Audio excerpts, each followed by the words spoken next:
오늘도 주의 말씀을 살펴볼 때 성령 하나님께서 저와 여러분의 마음과 귀를 활짝 열어주셔서 이 말씀의 뜻을 온전히 깨닫고 하나님께서 기뻐하시는 백성과 자녀로 견고히 서는 은혜를 베풀어 주시기를 소원합니다. 오늘 하나님 앞에 예배하는 이 시간은 다시 돌아오지 않습니다. 물론 다음 주 예배가 기다리고 있겠지만 오늘 우리가 드린 이 예배는 다시 돌아오지 않는 거예요. 적극적으로 귀를 열고 마음을 열고 하나님이 누구신가, 그리스도 안에서 어떤 은혜와 복락을 주셨는가 듣고 정말 배우고 확신한 가운데 즐겁게 주를 섬기는 귀한 역사가 매일같이 우리의 삶 속에 충만케 되기를 소원합니다. 지난 시간에 우리는 스가랴 13장 앞부분 말씀을 통하여 죄와 더러움을 씻는 셈이 다윗의 족속과 예루살렘 주민 곧 택한 백성들을 위하여 열리리라 라는 말씀을 살펴보았습니다.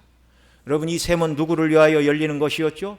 스가랴 12장 10절에서 그들이 그 찌른 바 그를 바라보고 그를 위하여 애통하기를 이라고 말씀하시는 대로 예수님을 십자가에 못 박고 창으로 찌른 자가 로마 군병이 아니며 그들에게 예수님을 십자가에 못 박으라고 넘겨준 총독 빌라도도 예수님을 찌른 주범이 아니고 예수님을 빌라도에게 넘겨주며 십자가에 못 박으라고 요청한 대제사장을 비롯한 공회원들이나 그들에게 은 30을 받고 예수님을 팔아버린 가룟 유다도 궁극적으로 예수님을 찌른 자가 아니라 예수님께서 십자가에서 죽으신 사건은 그들 때문이 아니라 오직 택한 백성들의 대속을 위하여 주님께서 스스로 목숨을 내어주신 사건으로서 예수님으로 하여금 그 고난의 십자가, 죽음의 십자가를 지게 한 것은 바로 나의 죄 때문이라는 사실을 깨닫고 예수님을 십자가에 못 박고 그 옆구리를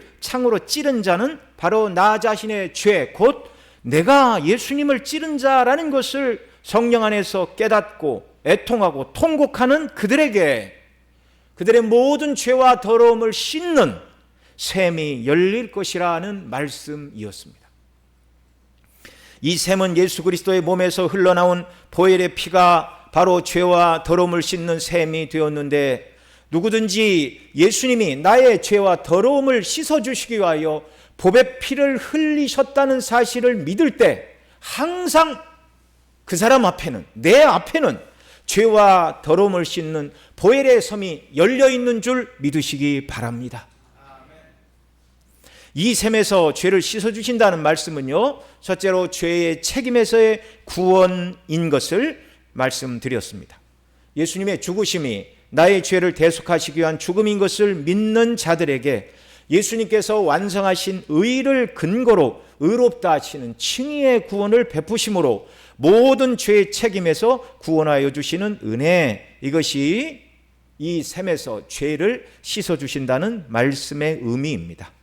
또한 더러움을 씻는 셈이라고 말씀하고 있는데, 이 예수님을 믿음으로 구원 얻은 성도들이 날마다 십자가 앞에 나아가 히브리 9장 14절에 말하는 대로 양심을 죽은 행실에서 깨끗하게 하고 살아계신 하나님을 섬기게 하시는 그리스도의 피의 능력을 의지할 때 죄의 오염과 영향에서 점점 더 벗어나고 예수님을 닮아가는 성화의 구원을 베풀어 주시는 것이 더러움을 씻어주시는 은혜인 것을 말씀을 드렸습니다. 오늘 읽은 스가랴 13장 7절로 9절 말씀에서는요, 그런 은혜가 어떻게 우리들에게 주어졌는지 다시 한번 더 말씀해 주고 계십니다. 이런 은혜가 예수님을 믿는 저와 여러분에게 주어진 것은요, 목자가 대신 양을 대신하여 칼로 치심을 받았기 때문이다. 오늘 본문 7절이 이 사실을 증거하고 있습니다. 자, 그러면 오늘 본문 7절에서 말씀하시는 목자는 누구를 말씀하는 것이죠? 오늘 본문 7절 다 같이 읽습니다. 시작. 만군의 여호와가 말하노라. 칼아 깨어서 내 목자 내 짝된 자를 치라. 목자를 치면 양이 흩어지려니와 작은 자들 위에는 내가 내 손을 들이우리라. 아멘. 여러분, 하나님께서 이 목자를 치신다는 이 비슷한 표현이 스가랴 앞에 11장 8절에서도 한번 나온 바가 있습니다. 자, 그 11장 8절 같이 읽죠. 한 달 동안에 내가 그 세 목자를 제거하였으니 이는 내 마음에 그들을 싫어하였고 그들의 마음에도 나를 미워하였음이라. 자, 하나님을 싫어하고 미워하는 자들이 있었어요. 그런데 이스라엘의 목자였다 이렇게 말합니다. 여기서 말하는 이 세 목자는 개개인 세 명을 말하는 것이 아니라 성령으로 기름 부음을 받으시고 그 백성의 참된 목자인 왕, 제사장, 선지자의 사명을 감당하실 오실 메시아를 예표하는 구약의 목자들이었어요. 구약의 기름을 받았던 왕직, 제사장직, 선지자직의 직분을 한 달이라고 말하는 짧은 기간 동안 하나님께서 그 색 직분을 감당할 자들을 끊으신다. 왜요? 스가랴 시대에 사람들이 양떼들이 하나님을 버렸어요. 목자들도 버렸어요. 그래서 하나님께서 진정한 의미의 백성을 위한 목자를 끊으신다. 그런 말씀이었습니다. 그러면 오늘 본문 스가랴 13장 7절에 내가 내 목자를 친다고 말씀하실 때 이 목자가 여기 11장 8절에서 말씀하고 있는 새 목자를 한 달 기간 끊는다라고 말씀하신 그 목자를 치신다는 말씀인가? 그들은 거짓 목자죠. 그런 말씀이 아닙니다. 그러면 또 오늘 본문 17장 3절에 말씀하는 내 목자를 치신다고 하시는 때 이 목자는 누구이죠? 지난주에 살펴본 스가랴 13장 3절에도 보면 이런 표현이 있어요. 여기 같이 읽죠. 사람이 아직도 예언할 것 같으면 그 낳은 부모가 그에게 이르기를 내가 여호와의 이름을 빙자하여 거짓말을 하니 살지 못하리라 하고 낳은 부모가 그가 예언할 때 칼로 그를 찌르리라. 이런 말씀이 있어요. 자, 이 예언하는 선지자 사명, 이것도 구약시대 기름 부음을 받는 목자의 한 모습입니다. 그러면 오늘 13장 7절에 내 목하라 깨어 내 목자를 치라 말씀하실 때 이 목자가 여기 13장 3절에 거짓을 예언하는 거짓 목자를 칼로 치라는 말씀인가? 역시 그런 말씀도 아닙니다. 그러면 오늘 본문 스가랴 13장 7절에서 말하는 칼아 깨어서 내 목자를 치라고 하실 때 이 목자는 누구인가? 자, 하나님께서 칼아 내 목자를 치라 하시면서 이 목자를 또 뭐라고 불렀어요? 내 짝된 자라고 말씀해 주고 계십니다. 내 목자라는 말씀은 거짓 목자가 아니라 하나님께서 붙들어 쓰시는 하나님의 택한 백성인 양떼들을 위한 참 목자라는 말이죠. 말씀드린 대로 3절에서 여호와 이름을 빙자하여 거짓을 말하는 거짓 목자가 아닙니다. 더 나아가 이 목자를 부를 때 뭐라고 그랬어요? 내 짝된 자를 치라 이렇게 말씀하고 있습니다. 자, 바로 하나님의 약물인 택한 백성, 곧 저와 여러분의 선한 목자로 이 땅에 오실 예수 그리스도를 예표하는 표현입니다. 내 짝된 자라는 말의 의미는요, 나와 같은 위치에 있는 자라는 의미입니다. 성부 하나님과 같은 위치에 계신 분, 그분은 누구일 수밖에 없어요? 성자이실 수밖에 없어요. 거룩하신 하나님과 같은 성품, 같은 영광, 같은 권능과 같은 존귀를 지니신 분이 아니라면 성부께서 절대로 내 짝된 자, 곧 나와 같은 위치에 있는 자라고 말씀하실 수 없습니다. 성부 하나님의 짝된 자는 성부께서 영원 전에 낳으신 성자 하나님밖에 없는 거예요. 예수님은 요한복음 10장 30절로 33절에서 당신 자신을 아버지와 하나라고 그렇게 말씀하셨어요. 그 요한복음 같이 읽습니다. 시작. 나와 아버지는 하나이니라 하신대 유대인들이 다시 돌을 들어 치려 하거늘 예수께서 대답하시되 내가 내 아버지로 말미암아 여러 가지 선한 일로 너희에게 보였거늘 그 중에 어떤 일로 나를 돌로 치려 하느냐. 유대인들이 대답하되 선한 일로 말미암아 우리가 너를 돌로 치려는 것이 아니라 신성모독을 인함이니 내가 사람이 되어 자칭 하나님이라 함이로다. 자, 영원 전부터 성부 하나님과 연합과 일치 속에 거하셨던 우리 구주 예수 그리스도께서 나와 아버지는 하나다라고 말씀하신 것은 거짓말이 아니고 이런 걸 영어로 팩트라고 합니다. 사실이에요, 사실. 있는 그대로 사실. 그러니까 당시 대제사장이나 서기관, 백성의 장로, 아무리 똑똑하다고 말했던 그 시대 백성들보다 예수 그리스도께서 하나님의 아들이신 것을 믿는 저와 여러분들이 신학적으로 훨씬 뛰어난 사람들이에요. 이런 지각과 총명을 누가 주셨습니까? 성령 하나님이 우리에게 주셨습니다. 예수님께서 성육신하신 말씀, 곧 성자께서 구속을 이루시기 위하여 사람의 몸을 입고 이 땅에 오신 것을 알지 못하던 유대인들은 돌을 들어 예수님을 치려하였습니다. 그러나 예수님은 동정녀 마리아의 몸에 성령으로 잉태되시어 이 땅에 오신 성자 하나님이셨습니다. 그래서 예수님은 나와 아버지는 몇이라고요? 하나라고요. 오직 이렇게 말씀하실 수 있는 분은 성부께서 영원전에 낳으신 그 아들 성자 예수 그리스도 뿐입니다. 요한복음 17장 대제사장의 기도를 드리실 때도 5절에서 이렇게 말씀해요. 아버지여, 창세전에 내가 아버지와 함께 가졌던 영화로서 지금도 아버지와 함께 나를 영화롭게 하옵소서. 그러니까 예수님은 이 땅에 태어나시기 이전에 영원 전부터, 창세 전부터 하나님 아버지와 같은 영광스러운 존재였다는 거예요. 그런 분이 오셨습니다. 그런 분이 저와 여러분의 구주로 오셨습니다. 그런 분이 저와 여러분을 대신하여 우리가 받아야 될 공의 칼을 받으신 겁니다. 그 예수님이 이루신 완전한 구원, 그래서 오직 예수님을 믿음으로만 구원받는 거예요. 오직 성부 하나님께서 붙들어 쓰시는 내 목자, 내 짝된 자는 창세전에 낳으신 성자 예수 그리스도 뿐이십니다.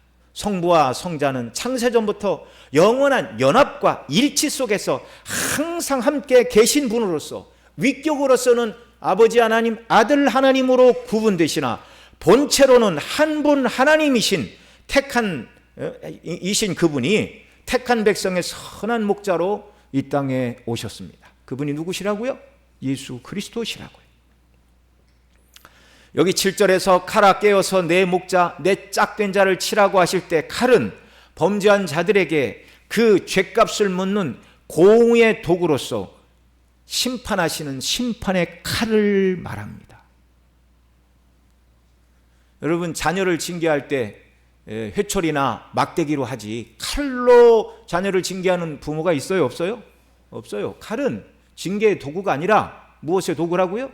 심판의 도구라고요. 로마서 13장 4절에 보면 하나님께서는 이 칼을 세상 권세자들에게 주셨다는 걸 이렇게 말씀하십니다. 같이 읽죠. 그는 하나님의 사역자가 되어 내게 선을 베푸는 자니라. 그러나 내가 악을 행하거든 두려워하라. 그가 공연히 칼을 가지고 있지 아니하였으니 곧 하나님의 사역자가 되어 악을 행하는 자에게 진노하심을 따라 보응하는 자니라. 세상의 권세자들에게 하나님 뭘 주셨다고요? 칼을 주셨다고요. 어떻게 할 때 이 칼을 휘두른다고요? 악을 행하는 자들에게, 악을 행하는 자들에게 진노하심을 따라 보응하는 자니라. 그러니까 하나님께서 직접적으로 하시지 않고 세상의 권세자들에게 공의 칼을 주어 악인들의 악을 심판하시는 일을 오늘도 행하고 계시다는 사실입니다.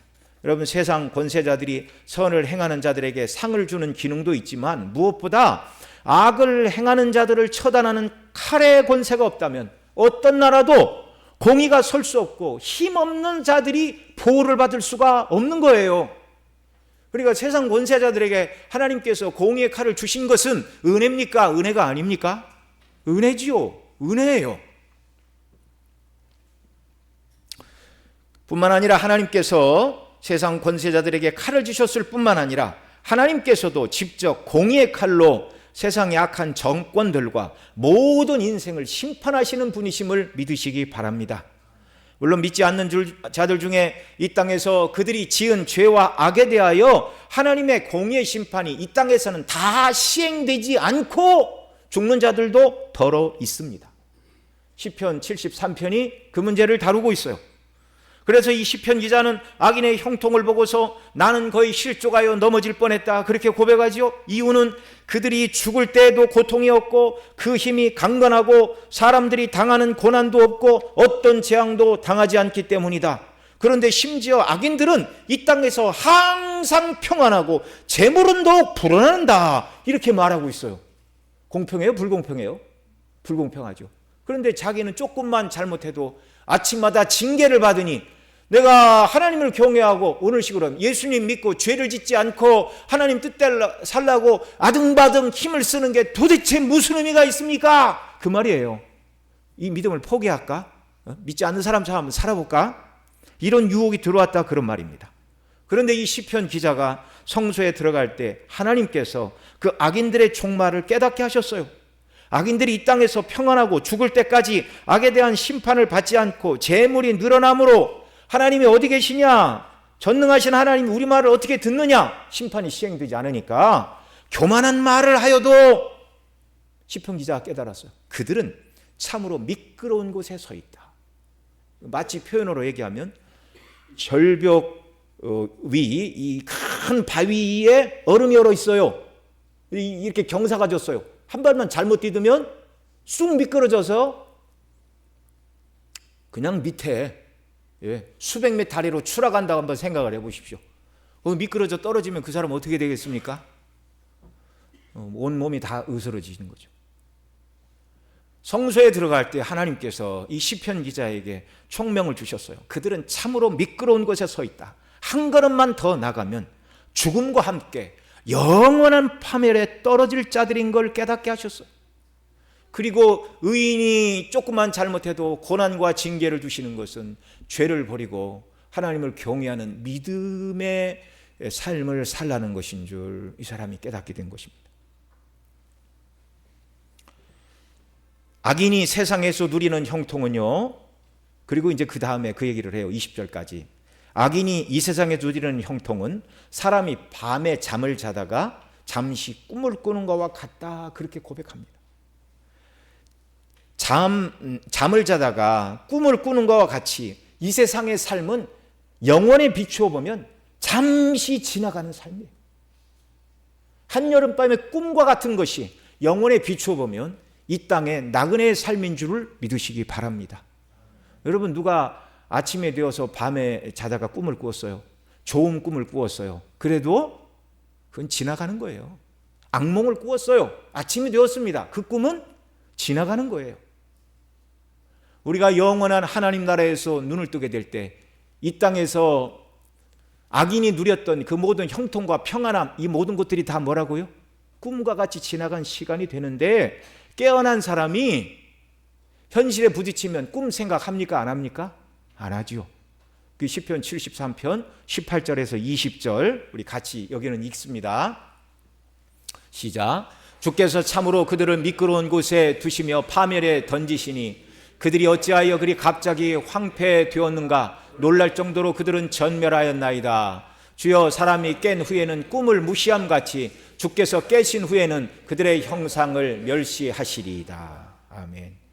하나님의 공의는 이 땅에서 다 실현되지 않는 것처럼 보이나 악인들은 내세에 그들의 죄와 악에 대한 합당한 보응, 곧 우리가 주일 오후에 배운 대로 죄가 가져다들은 비참함에 떨어지는 것입니다. 악을 행하는 자들이 이 세상에서 하나님께서 악인들을 벌하시는 공의의 심판을 받지 않는 것 같으나, 그러나 하나님의 공의의 칼은 이미 작동하고 있어요. 여러분, 죄로 말미암아 이 땅에서 누리는 비참함이 뭐라고 그랬어요? 마음의 굳어짐, 유혹에 쉽게 넘어가게 되고 쓸모없는 희생이 되고 정서적으로 하나님을 거부하고 의지적으로 하나님을 대적하는 이 모든 것들이 비참함에 떨어진 상태예요. 그런데 악인들은 그게 몰라요. 자기들이 뜻하고 원하는 대로 잘 된다고 그러니까 하나님이 어디 계시냐 그러지만 그런 상태 자체가 비참함 아래 있는 것입니다. 창조주 하나님, 생명의 하나님과 교통이 끊어졌어요. 그렇게 살다가 결국 어떻게 됩니까? 죽습니다. 여러분, 200살 누구 산 사람 있어요? 한 500살 산 사람쯤 데리고 오면 인생이 안 죽는다는 말을 믿어드리겠습니다. 이제는 다 죽는 거예요. 뿐만 아니라 육체의 죽음 넘어 영원한 비참이 기다리고 있죠. 그게 뭡니까? 하나님과의 영원한 분리, 그리고 불못에 떨어져 고통을 받게 됩니다. 그런데 그 불못은요, 추운 겨울날 이렇게 정말 캠프파이어 하듯이 장작불 켜놓고 따뜻하다, 그런 불이 아니에요.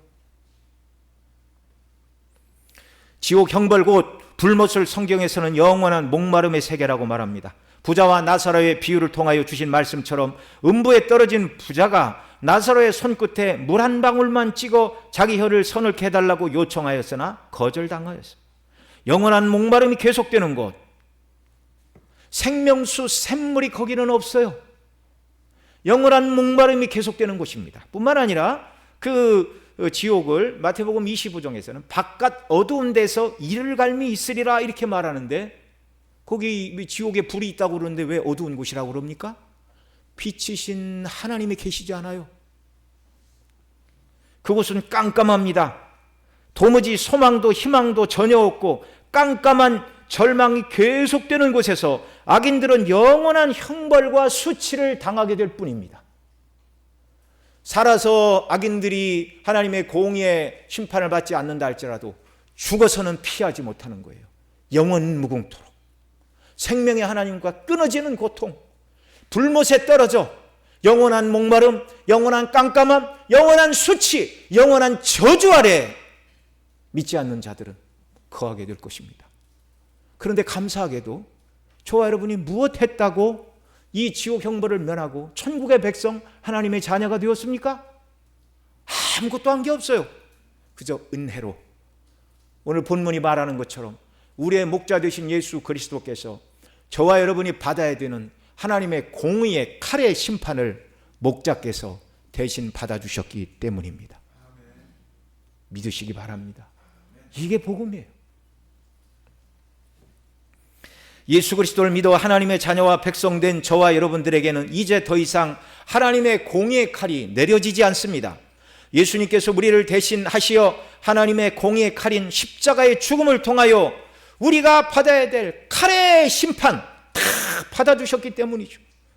예수님은 요한복음 19장 30절 십자가상에서 운명하실 때 하신 말씀, 여기 같이 읽습니다. 시작. 예수께서 신 포도주를 받으신 후에 이르시되 다 이루었다 하시고 머리를 숙이니 영혼이 떠나 가시니라. 아멘.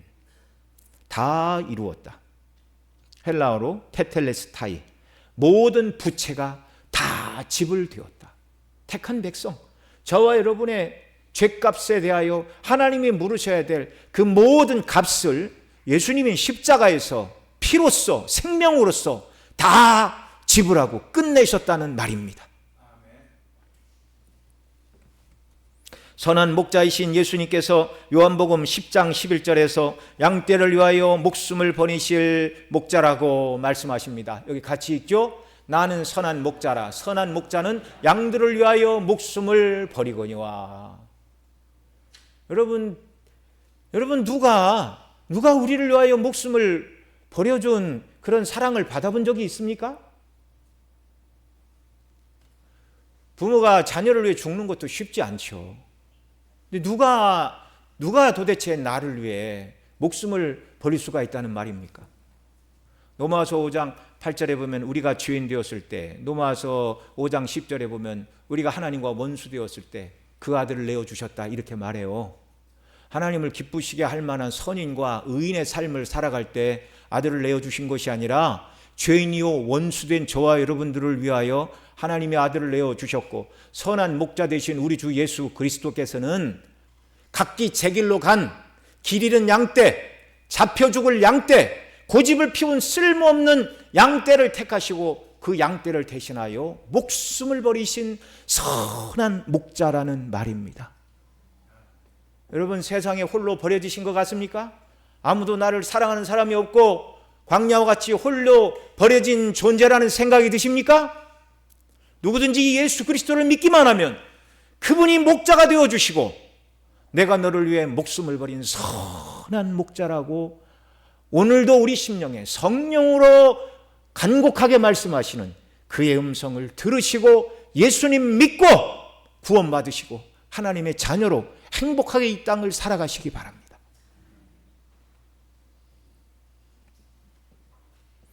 예수님께서 우리를 대신하여 받으신 칼을 받으신 것은요, 이미 아브라함과 맺은 언약 속에서도 드러나 있는 사건이었습니다. 창세기 15장에 보면 여호와 하나님께서 아브라함과 언약을 맺으시는 내용이 기록되고 있습니다. 여호와께서 아브라함에게 내 몸에서 날짜가 내 상속자가 되리라 라고 말씀하실 때 아브라함이 여호와를 믿으니 여호와께서 이를 그의 의로 여기시고, 그 믿음으로 의롭다 하시는 것이 바로 이 아브라함으로부터 시작이 되었어요. 그리고 하나님이 말씀하십니다. 이 땅을 내게 주어 소유로 삼게 하겠다 언약하시고 아브라함에게 3년 된 암염소, 3년 된 암소, 3년 된 수양, 산비둘기, 집비둘기를 가져오라 하시고 그 모든 것을 가져다가 그 중앙을 쪼개고 그 쪼갠 것을 마주대하여 놓으라고 하셨어요. 이건 뭐냐면 그 시대 언약을 맺는 방식이었어요. 언약의 두 당사자가 서로에게 어떻게 행할 것을, 그러니까 이런 언약은 큰 나라의 왕과 그 왕 밑에 보호를 받는 작은 왕들 간의 언약을 맺는 방식이었습니다. 재물을 갖다 놓고 쪼개놓고 큰 그 그레이트 킹은 그렇게 얘기를 해요. 내가 너희를 다른 나라로부터 침략으로부터 너희들을 지켜줄 것이다. 이게 약속이에요. 그러면 이제 그 속주들은 말합니다. 대왕의 은혜를 입는 우리는 해마다 양 몇 마리, 양털 얼마를 왕에게 바치겠습니다. 그게 언약을 맺는 내용이에요. 그리고 이 짐승을 잡아놓고 그 다음에 그 벌려놓은 재물 사이를 지나가는 것입니다. 이게 그 시대 언약을 맺는 방식이었어요. 둘 중에 누구든지 이 언약을 어기는 자는 쪼개진 짐승처럼 죽게 될 것이다. 죽음으로써 맹세하는 것이 그 시대의 언약의 방식이었습니다. 그런데 하나님께서 재물을 쪼개라고 하신 다음에 17절에 보면 해가 져서 어두울 때 연기나는 화로가 보이며 타는 횃불이 쪼갠 고기 사이로 지나더라 이렇게 말씀하고 있어요. 여기 타는 횃불은 하나님의 임재의 상징입니다. 호렙산에서 모세에게 임하실 때에도 떨기나무에 불의 모습으로 나타내 주셨고 출애굽한 이스라엘과 백성들에게 불기둥으로 그들과 함께 주셨어요. 아브라함에게 짐승을 잡아서 쪼개라 하시고 쪼갠 고기 사이로 타는 횃불의 모습으로 지나가신 분이 누구라고요? 여호와 하나님이시라고요. 홀로 하나님께서 지나가셨어요. 창세기 15장 18절에 보면 여호와께서 쪼갠 고기 사이로 타는 횃불의 모습으로 지나가신 것이 언약을 세운 사건이라고 말씀해 주십니다. 자, 거기 18절 같이 읽죠. 시작. 그날에 여호와께서 아브라함과 더불어 언약을 세워 이루시되 내가 이 땅을 애굽 강에서부터 그 큰 강 유브라데까지 내 자손에게 주노니. 아멘. 언약의 내용을 말씀하시고 짐승을 쪼개라고 하시고 쪼갠 고기 사이를 타는 횃불의 모습으로 지나가신 이 사건이 아브라함과 언약을 맺은 사건이라고 18절에서 아주 명확하게 설명해 주고 계십니다. 여기 창세기 15장 18절에서 언약을 세워 이렇게 말씀하는데요. 이 말이 히브리어는 베리트 카라트라는 단어입니다. 베리트는 언약이라는 말이고 카라트라는 말은 자르다, 베어내다, 죽이다, 살해하다 그런 뜻이에요. 언약을 맺는 방식이 짐승을 쪼개고 누구든지 언약을 어기면 그 재물이 쪼개진 것 같이 죽게 될 것이라고 언약을 맺었기에 우리말 성경으로는 언약을 세워 이렇게 말했지만 히브리어의 본래적인 뜻은 뭐라고요? 언약을 자르다라는 말입니다. 하나님께서 이 언약의 방식을 통하여 구원의 언약을 홀로 행하시는 분이신 것을 드러내주고 계십니다. 만일 하나님께서 아브라함과 언약을 맺으시고 아브라함에게 홀로 그 쪼개진 짐승 사이를 지나가라 하셨다면 이 언약의 모든 책임이 누구한테 있는 거예요? 아브라함이 져야 돼요. 그리고 아브라함이 하나님의 언약 백성으로 합당하게 살지 못하면 이 언약은 어떻게 되는 겁니까? 파기되는 거예요. 죽는 거예요. 아무도 구원받을 수가 없는 거예요. 만약에 하나님께서 쪼갠 고기 사이를 하나님께서 지나시며 아브라함아 내 손을 잡고 함께 지나자 이렇게 말씀하셨다면 어떤 사람들은 구원은 하나님과 사람의 협력 사역이다 이렇게 말할 수도 있었을 것입니다. 그런데 이 쪼개진 고기 사이를 누구만 지나셨어요? 하나님만 타는 횃불의 모습으로 여호와 하나님이 홀로 지나셨어요. 이것은 무엇을 말합니까? 하나님이 언약으로 그 백성을 구원하시되 인간의 행위와 선함으로 구원받는 것이 아니라 전적으로 그 하나님의 언약대로 살지 못한 자들의 책임을 하나님께서 홀로 감당하실 것을 보여주시는 사건이었어요. 언약을 맺으시고 언약을 통하여 너를 구원하리라. 그런데 아브라함이 이 언약을 지킬 능력이 있어요? 없어요? 없지요. 하나님께서 쪼개진 재물 사이를 지나가신 이 사건, 언약의 중보자이신 예수 그리스도의 십자가의 죽음의 사건을 예표하는 내용입니다. 아담의 모든 후손들은 태어날 때부터 원죄를 가지고 태어나므로 근본 의가 없어서 하나님을 알지 못하고 선을 행할 수 없는 원죄와 본성의 부패를 가지고 태어난 자들인 것을 하나님께서 너무나 잘 아시기에 구원의 언약을 맺으시되 그 언약을 홀로 이루실 것을 보여주신 것입니다. 그래서 의가 없이 하나님 앞에서 죄뿐인 모든 인생 가운데 택한 백성을 구속하시기 위하여 그들의 죄에 대하여 거룩하신 하나님께서 공의의 심판을 내리지 않으실 수 없었는데 저와 여러분에게 내리셔야 마땅한 우리 죄에 대한 공의의 심판을 누가 받으셨다고요? 우리의 선한 목자 되신 예수 그리스도께서 공의의 심판인 칼을 받으실 것을 오늘 본문이 말씀하고 있고, 이 말씀처럼 예수님이 오셔서 우리 대신 공의의 칼을 받아 십자가에 못 박혀 죽으신 것입니다. 성경은요, 신약의 백성뿐만 아니라 구약의 백성 모두도 바로 스가랴가 말하는 것처럼 참된 목자가 오셔서 그 백성을 위하여 칼로 치심을 받아야 구원을 받는다는 것을 면면히 증거하고 있습니다. 구약에 드렸던 수많은 제물들, 그것이 예표하는 것이 그리스도였어요. 사도 바울은 로마서 3장 24절로 26절에서 이렇게 증거했습니다. 여기 같이 읽죠. 한 절씩 읽습니다. 그리스도 예수 안에 있는 속량으로 말미암아 하나님의 은혜로 값없이 의롭다 하심을 얻은 자 되었느니라.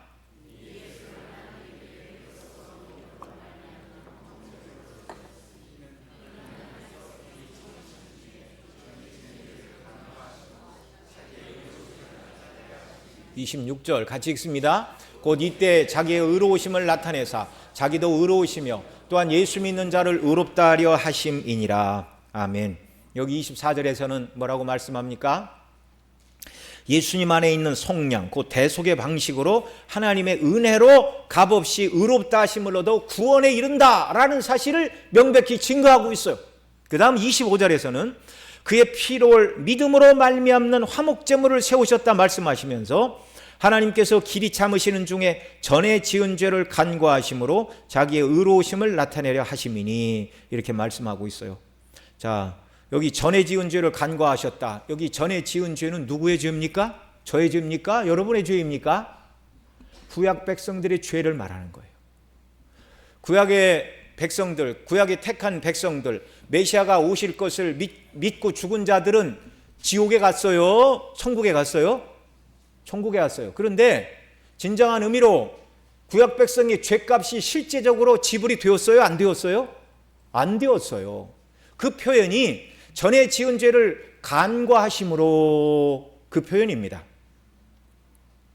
그런데 예수님이 오셔서 구약과 신약의 모든 백성들의 죄값을 짊어지시고 공의의 칼에 치심을 받아 택한 백성 모두의 죄값이 완전히 지불되는 그 사건으로 말미암아 구약의 백성들의 죄를 하나님이 간과하시고 지나오셨는데, 그러니까 여러분, 만약에 예수님이 이 땅에 오셔서 십자가를 지시지 않고 그냥 올라가셨다면 구원받을 자가 한 사람이라도 있는 거예요? 없는 거예요?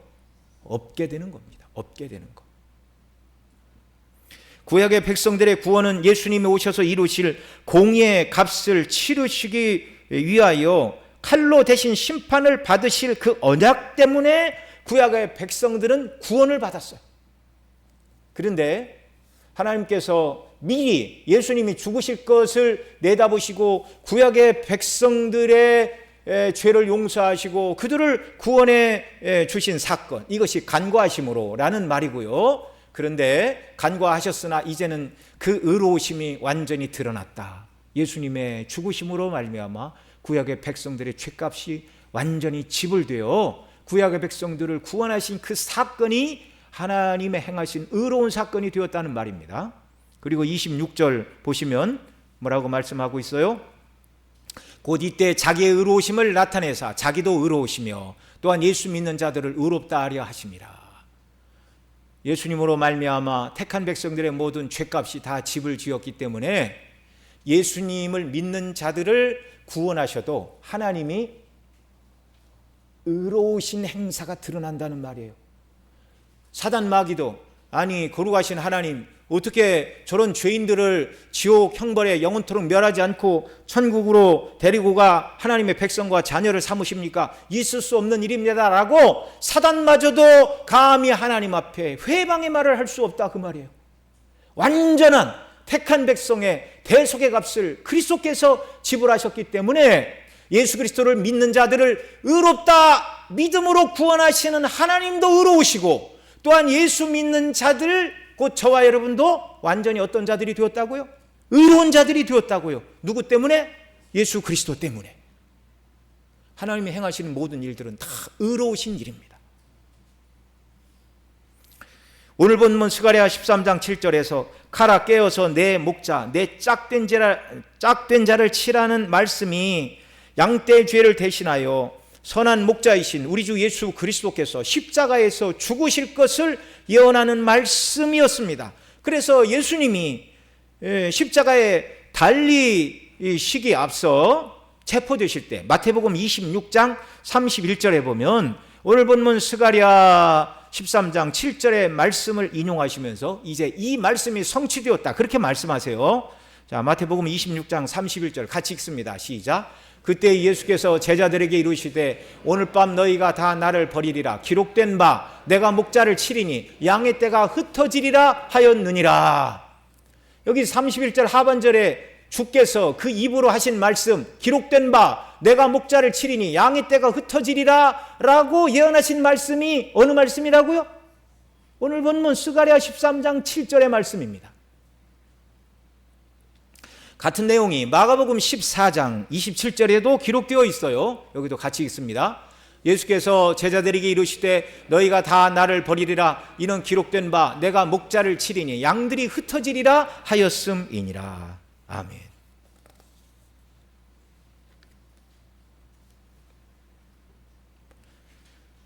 이 일을 이루시기 위하여 예수님이 이 땅에 오셨고 잡히셨고 십자가에서 공의의 칼을 받으셨어요.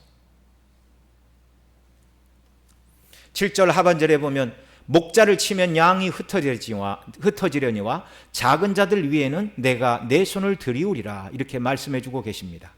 여기 목자를 치면 양이 흩어지려니와 라는 말씀처럼 예수님께서 잡히시던 그 밤에 제자들은 어떻게 되었어요?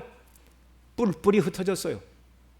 마가복음 14장 48절로 52절에 보면 예수님께서 공회원들이 보낸 유대 젊은이들 군병들에 하여 잡히실 때의 모습이 나오는데 예수님이 그들에게 잡히시자 제자들이 다 예수를 버리고 도망쳤다 말하고 있습니다. 특히 한 청년은 벗은 몸에 배 혼이불을 두르고 예수님을 따르다가 붙잡힘에 그 배 혼이불을 벗고 벗은 몸으로 도망했다고 당시에 급박한 상황을 기록하고 있어요. 자, 거기 48절부터 한 절씩 읽습니다. 제가 먼저 읽습니다. 예수께서 무리에게 말씀하여 이르시되 너희가 강도를 잡는 것 같이 검과 몽치를 가지고 나를 잡으려 나왔느냐?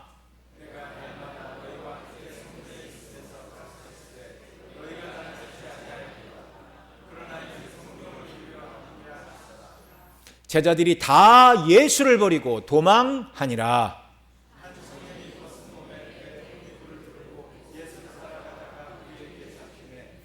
52절 같이 읽습니다. 배 혼이불을 버리고 벗은 몸으로 도망하니라. 50절 제자들이 다 예수를 버리고 도망하니라. 그 중에 한 사람, 한 청년 벗은 몸으로 혼이불을 두르고 예수를 따르다가 무리에게 붙잡히자 혼이불을 버리고 벗은 몸으로 도망쳤다. 성경학자들은 이 한 청년이 마가복음을 기록한 마가일 것이다. 그렇게 해석을 합니다.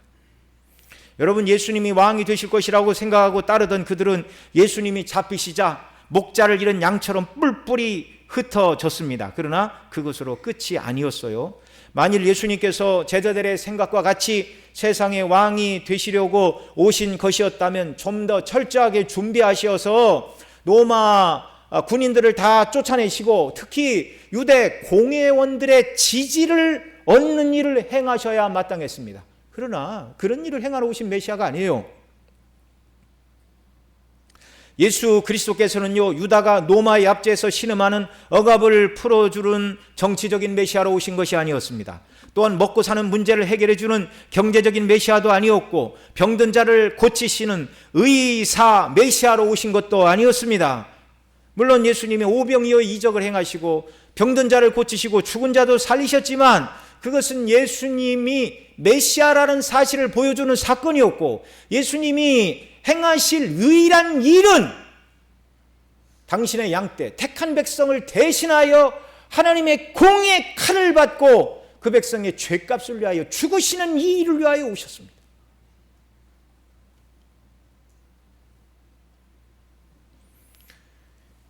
이 예수님을 믿음으로만 저와 여러분은 완전히 의로운 자들이 됩니다.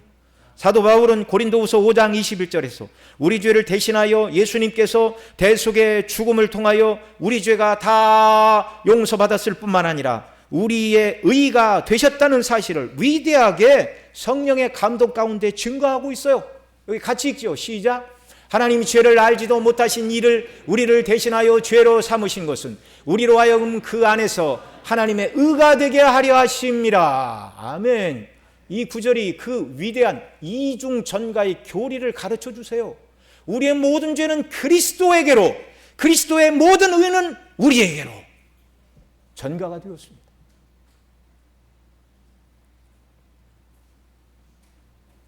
아담의 후손으로 태어나 아담의 원죄를 가지고 태어난 우리들의 모든 죄가 예수님에게 전가되어 십자가에 죽으실 때 우리의 모든 죄값이 완전히 해결되었고, 그 예수님 안에서 저와 여러분은 의로운 자들이 되었습니다. 이 위대한 사도의 선언에 우리의 참 소망이 있는 것입니다. 이 작은 자들 위에 내가 내 손을 들이우리라 이렇게 말씀하고 계시는데요, 여기 작은 자들이라는 히브리어의 본뜻은요 소아림이라는 단어인데 그 뜻은 비천하게 되다라는 동사입니다. 자, 목자를 잃은 양떼들은 어떤 존재라고요? 비천한 존재라고요. 비천한 존재.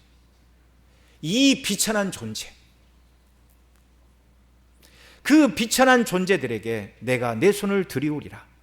이 말씀처럼 오순절 성령께서 그들에게 임하시자 예수를 따르던 제자들은 더 이상 비천한 자들이 아니었습니다. 잡힐까봐 죽을까봐 두려워 떨던 비천한 자들, 갈릴리 호수에서 물고기 잡고 살아가던 평범한 자들이 아니었어요. 복음을 광포하며 두려울 것이 없는 사자처럼 복음의 말씀을 포효하는 복음의 사자들이 되었습니다. 하나님의 손 곧 성령께서 그들에게 임하시고 권능을 부어주시자 공의원들이 사도들에게 도무지 예수의 이름으로 말하지도 말고 가르치지도 말라라고 말할 때 베드로와 요한이 사도행전 4장 19절 이하에 보면 이렇게 말해요. 하나님 앞에서 너희 말 듣는 것이 하나님의 말씀을 듣는 것보다 옳은가 판단하라. 우리는 보고 들은 것을 말하지 아니할 수 없다. 오늘도 연약한 저와 여러분, 비천한 저와 여러분 모두에게 전능하신 하나님께서 우리에게 손길로 어루만져 주심으로 말미암아 그의 성령을 우리에게 충만히 부어주심으로 말미암아 사자처럼 담대한 자들이 되어 복음을 증거하고 하나님의 영광을 위하여 살아가는 자들이 되게 하시기를 소원합니다. 끝으로 8절로 9절 말씀은 참된 목자가 대신 칼에 맞으심으로 구원받은 자들은 온 땅 사람들 중에 3분의 1이요. 다른 말로 3분의 2는 멸망을 받는다 그런 말이고요. 또한 3분의 1의 그 백성도 불 가운데서 은같이 연단하고 금같이 시험하신 후에 하나님의 백성이 되어 구원에 들어가게 될 것을 말씀해 주고 계십니다. 자, 8절 9절 같이 읽죠. 시작. 여호와가 말하노라 이 온 땅에서 3분의 2는 멸망하고 3분의 1은 거기 남으리니 내가 그 3분의 2를 불 가운데 던져 은같이 연단하며 금같이 시험할 것이라. 그들이 내 이름을 부르리니 내가 들을 것이며 나는 말하기를 이는 내 백성이라 할 것이요 그들은 말하기를 여호와는 내 하나님이시라 하리라. 아멘. 온 땅의 3분의 2는 멸망하고 3분의 1만 남아 구원을 받는다는 이 말씀이 정확하게 모든 인류 중에 셋 중에 한 사람만 구원받고 셋 중에 둘은 멸망에 떨어진다라는 말씀이 아니라 구원받는 숫자가 아주 소수라는 걸 말씀하는 것입니다. 구원받는 자들, 곧 참된 목자께서 대신 칼에 맞으시고 구원하시고 하나님의 손길이 그들 위에 두리운 자들의 숫자는 구원받지 못한 자들에 비해 훨씬 적은 수라는 것입니다. 그래서 예수님은요, 생명으로 인도하는 좁은 문, 좁은 길은 협착하다고 하셨습니다. 많은 사람이 가지 않는 길을 저와 여러분은 지금 가고 있어요. 세상 사람들은 넓은 길, 넓은 문인 육신의 정욕, 안목의 정욕, 이생의 자랑을 따라서 음녀 바벨론이 유혹하는 미혹의 잔을 마시며 음녀가 이 잔을 마시면 너희는 세상의 물질과 쾌락을 얻게 될 것이다 라는 이 유혹의 잔을 따라 세상의 물질로 사치하며 사치할 때 오는 쾌락을 추구하며 살아가는 넓은 길로 가고 있으나, 그러나 하나님께서 저와 여러분, 예수님 믿는 저와 여러분은 길이요 진리요 생명이신 예수 그리스도 한 분만을 믿는 믿음의 좁은 길을 가는 자들로 부르셨다는 사실입니다. 구원 얻을 소수의 사람으로 하나님이 우리를 불러주신 이 은혜에 감사하고 참여하시기 바랍니다. 이건 내가 똑똑하고 머리가 좋아서 이 길을 발견한 게 아니에요. 정말 우리가 감사할 것은 예수님을 믿음으로 죄사함 받고 구원받은 것은 우리의 선택이나 지혜로 된 일이 아니라 전적인 하나님의 택하심 가운데 이루어진 일입니다. 믿고 감사하시기 바랍니다. 또한 이 3분의 1은요, 온전한 하나님의 백성이 되기 위하여 불 가운데 던져 은같이 연단하며 금같이 시험할 것이다. 여러분, 성경을 읽으면서 이런 표현은 좀 없으면 좋겠지요? 어떠십니까? 3분의 1 구원받은 모든 백성들에게 하나님은 불 가운데 던져 은같이 연단하고 금같이 시험하신다고 그래요. 이런 표현이 우리 본성에 좀 듣기 좋아요. 이런 일은 좀 없었으면 좋겠어요. 야, 그럼 우리끼리 결정하고 여기는 강론하지 맙시다. 그리고 하나님께 기도하죠. 이건 취소해 주십시오. 그렇게 됩니까? 안 됩니까? 안 되는 거예요. 여러분, 산속에 길을 잃었어요. 깜깜한 밤이에요. 남쪽으로 가야 탈출구가 보이는데 어디가 어딘지 모릅니다. 동서남북을 어떻게 해야 돼요? 좋은 방법이 있어요. 다수결로 결정하면 됩니다. 예. 거기가 남쪽이면 좋지만 거기가 남쪽이 아니라면 어떻게 돼요? 죽는 거예요. 여러분, 하나님의 정하신 뜻은 결코 변하지 않습니다.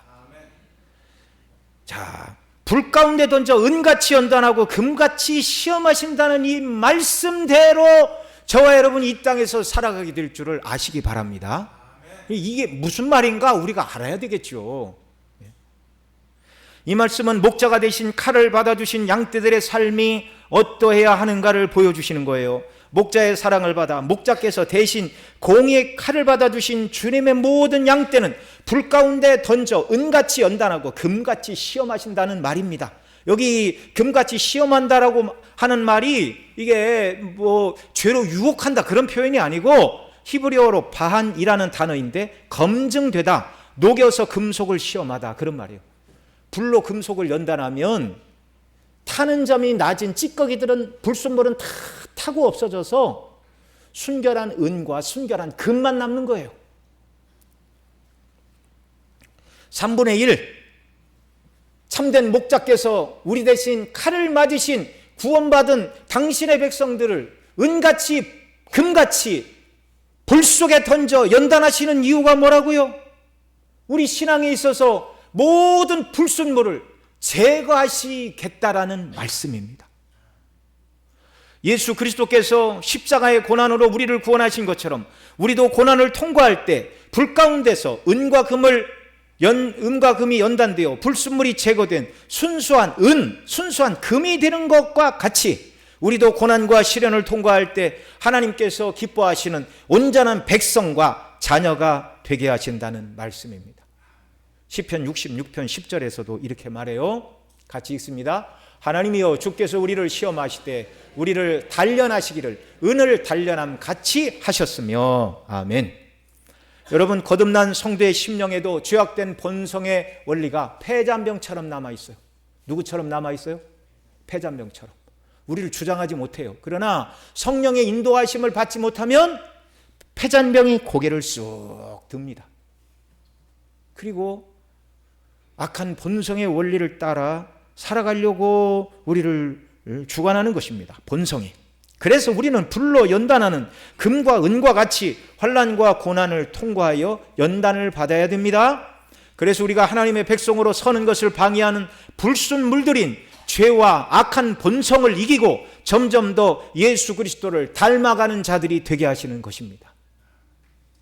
목자가 대신 치심을 받아 구원하기로 작정하신 3분의 2를 은과 금처럼 불에 던지시는 것은 우리를 괴롭게 하시려고 구원을 주시되 그냥 편안한 구원이 아니라 그냥 고난 가운데 막 이렇게 괴롭히다가 주시는 구원이 아니고 그리스도를 닮는 영화로운 사람이 되게 하시기 위하여 불순물이 빠지고 이 땅에서도 주와 교제하고 하나님 나라에 들어가게 합당한 영광스러운 존재로 만들어 주신다는 축복과 약속의 말씀인 것을 믿으시기 바랍니다.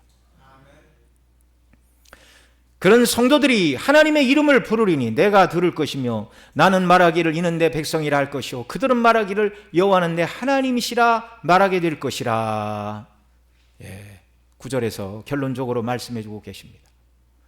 우리 믿음을 실현하는 목적은 우리로 하나님의 이름을 부르는 자들이 되게 하려 함이라고 말씀합니다. 그러니 우리는 예수님 믿은 다음에 순례길을 살아갈 때 좋은 일이든 어려운 일이든 항상 누구를 불러야 돼요? 주 하나님, 아버지와 우리 주 예수 그리스도를 불러야 돼요. 여러분, 어려운 일 있을 때 누구를 불러야 된다고요? 세상에 힘 있는 사람을 불러야 됩니다. 그러지 말고 누구를 찾으래요? 하나님의 이름을 부르래요. 여러분, 저 어려서 이렇게 동네 골목길을 가다 보면 간혹 그 마을 이웃에 키우는 큰 개들이 있어요. 어떤 집은 개를 1년 12달 묶어놓는 집도 있는데 풀어놓은 집도 있어요. 오늘날은 개가 목줄이 없거나 또 사나운 게 큰 개들은 입막음을 안 하면 벌금을 물린다고 그러잖아요. 근데 옛날에는 그런 거 없었어요. 골목길을 가는데 큰 개가 으악 하고 오면 이게 어린아이들은요 머리가 쭈뼛쭈뼛 서요. 이러면 이때 그 어린아이가 누구를 부릅니까? 아버지, 엄마, 곁에 있는 형. 그래서 어른이 그 옆에 딱 오면 이제 어떻게 돼요? 안심이 돼요. 안심이. 이 개들도요 어린애는 무시하지만 어른이 오면 꼼짝 못합니다. 저 초등학교 한 1, 2학년 됐나? 그 마을에 이렇게 나갔더니 그 동네 아저씨가 키우는 큰 황소 고삐를 잡고 있으래. 거절할 수가 없어서 잡고 있는데 얘가 와요. 뿔을 이러고서. 와, 정말 얼마나 무섭던지. 예? 소리를 질렀더니 주인이 와서 다시 고삐를 잡으니까 소가 얌전해졌습니다. 여러분, 이 짐승들도요 애들은 무시를 해요. 여행 가면 머리 기르는 여성들을 원숭이들이 그렇게 와서 괴롭힌다고 그러대요. 남자들한테는 안 덤비는데. 여러분, 우리가 인생길을 살아가다가 힘들고 어려운 고난의 길, 아이들은 아빠를 부르지만 저와 여러분은 누구를 불러야 된다고요? 하나님의 이름을 불러야 된다고. 고난이 올 때 하나님을 원망하지 마시기 바랍니다. 이 고난과 시련 가운데 주께서 나와 함께 하시고 이 시련을 통과하여 불순물을 제거하고 그리스도의 형상을 닮아가는 자로 만드시기 위하여 나에게 이 고난도 시련도 주시는구나 라는 것을 믿으시고 주여 나를 도우소서, 아버지 하나님 내게 은혜를 주소서, 성령으로 나를 붙들어 주소서, 십자가의 대속에 은혜로 이 모든 시험을 이기게 해달라고 주 하나님의 이름, 우리 주 예수 그리스도의 이름을 부르시기 바랍니다. 이것이 은과 금을 시험하고 연단하듯이 우리를 시험하시는 이유입니다. 우리가 좋을 때나 어려울 때 하나님의 이름을 부르고 그 이름에 걸맞는 자들로 살아갈 때 하나님께서는 말씀하세요. 이는 누구라고요? 내 백성이라 말씀해 주시고, 또한 그의 백성된 저와 여러분은 여호와는 누구라 말하게 된다고요? 내 하나님이라 말하게 된다라는 것입니다. 고난의 때에 주 이름을 부르는 자들에게 응답하시는 경험을 한 성도들은 무슨 일이 있어도 여호와는 내 하나님이시라 고백하게 된다는 말입니다.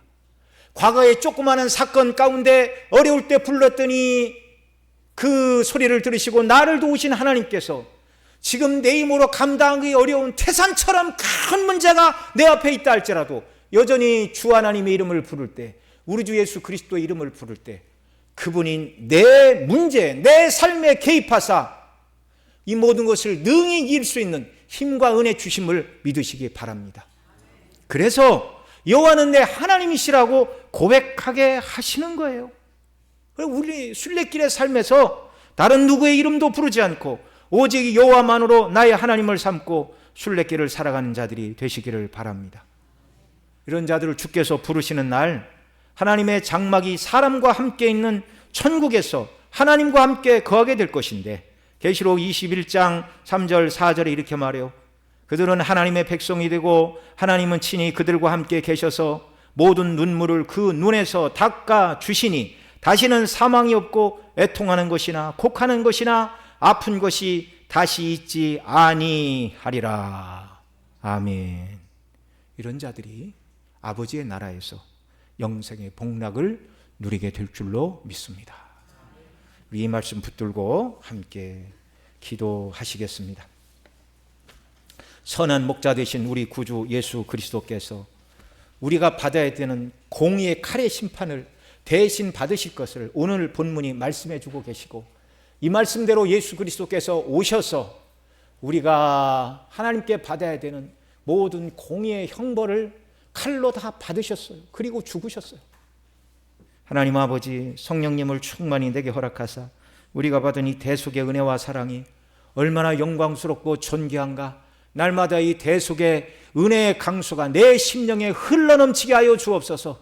이 은혜의 샘에 나가 죄를 회개하고 죄의 오염으로부터 깨끗하게 되는 은혜를 주시고, 정말 구원받은 3분의 1을 은과 금처럼 연단하신다 말씀해 주셨는데, 그리스도의 백성으로 그리스도의 정결한 신부로 연단하시는 이 어려움의 때에 주의 이름을 부르고 연단을 이기고 그리스도를 닮고 하늘의 산 소망으로 승리하는 삶이 되도록 은혜 주시고 복을 더하여 주옵소서. 성령의 충만함을 부어 주옵소서. 우리 통성으로 함께 간절히 기도드리겠습니다. 사랑하시는 아버지 하나님, 고맙고 감사합니다. 칼아 깨어서 내 목자, 내 짝된 자를 치라 예언하고 계셨고, 이 말씀대로 우리의 선한 목자 되신 예수 그리스도, 영원전에 아버지께서 낳으신 그 하나님의 아들 예수 그리스도께서 택한 백성들인 우리의 죄, 나의 죄를 짊어지시고 십자가에서 하나님의 공의의 칼을 받아 죽으심으로 말미암아 나의 죄에 대하여 심판하셔야 되는 하나님께서 모든 공의의 값을 대신 다 예수님이 받아주시니 너무나 감사를 드립니다. 아버지 하나님, 정말 그 비천한 자, 목자를 잃은 비천한 자들, 그들에게 내가 내 손을 들이운다 말씀해 주셨는데, 전능하신 하나님 아버지 성령으로 충만히 우리에게 부어주셔서 우리가 받은 대속의 은혜와 구원의 기쁨과 감격으로 충만한 자들이 되게 하여 주시기를 원하옵고, 사랑하시는 아버지 하나님, 성령의 충만 가운데 능력과 힘과 은혜를 덧입어 주의 영광을 위하여 살아가는 복된 삶이 되도록 은혜와 긍휼로 우리 주님 함께 하시고 주장하시고 역사하여 주옵소서. 은과 금을 연단한 것처럼 3분의 1을 연단하시겠다 말씀하셨는데, 우리로 하여금 정말 패잔병인 본성의 원리를 따라 살아가는 자들이 아니라 예수 그리스도를 닮은 하나님의 자녀답게 불순물을 제거하시기 위하여 때로 우리에게 고난과 연단을 주신다 말씀하고 계시는데, 하나님 아버지, 이 모든 연단으로부터 정말 훈련을 잘 받아 그리스도를 닮아가는 자들 되게 하시고,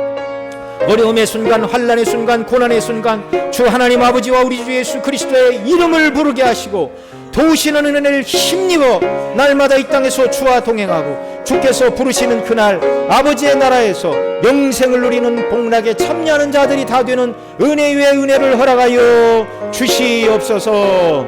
우리 구주 예수님의 이름으로 기도드리옵나이다. 아멘.